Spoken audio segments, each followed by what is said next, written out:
ఆయన మంచం మీద పండుకొని గడ్డ తెచ్చుకొని ఇప్పుడు మామూలు పండుకొని పెద్ద మనిషి దీక్షా దివస్ అంట.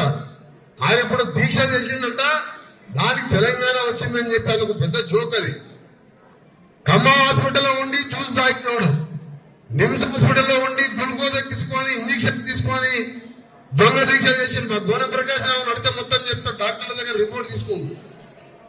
హాస్పిటల్లో ఉండేవాడు దీక్ష చేస్తాడా? ఎవడన్నా హాస్పిటల్లో దీక్ష చేస్తే డాక్టర్లు సహాయిస్తారా?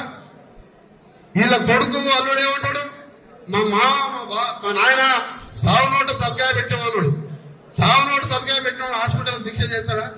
ఆయన మంచం మీద పండుకొని గడ్డ తెచ్చుకొని ఇప్పుడు మామూలు పండుకొని పెద్ద మనిషి దీక్షా దివస్ అంట.